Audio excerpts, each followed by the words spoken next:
Perfumes, cigarette का धुआं, सफाई करने वाली चीजें, मेकअप जिसमें अल्कोहल पड़ी हुई हो, घास की कटाई, हर किस्म की खुशबू मेरे सांस को अच्छी नहीं लगती। गले में खुश्क खांसी शुरू हो जाती है और दाईं तरफ आंख में दर्द होता है। हर सुबह छींकों का आना मामूल है।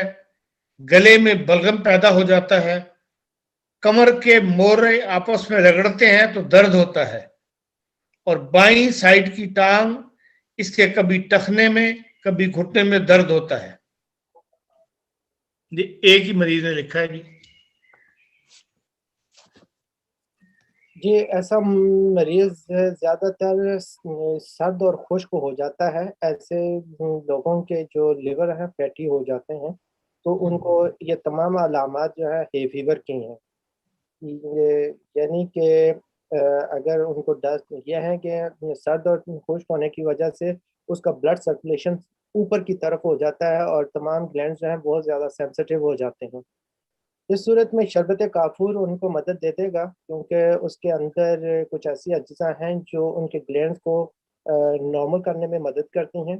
दूसरी बात यह है कि ऐसे लोगों को चाहिए कि सिरके की बनी हुई चीज़ें ना खाएं और ठंडा पानी ना पिएं। और जो इसमें सबाडीला है, नक्सवामी का अगर घर में है, सबाडीला, लेकेसिस, आर्सेनिक, एल्बम, ये कोई भी पोटेंसी हो तो इस्तेमाल कर सकते हैं। एलियम सीपा इस पे काम कर जाती है। ये उसी तरह ही करेगी जिस तरह इन्होंने लिया, उससे इसे आराम आ जाएगा, फौरन आराम आ जाएगा।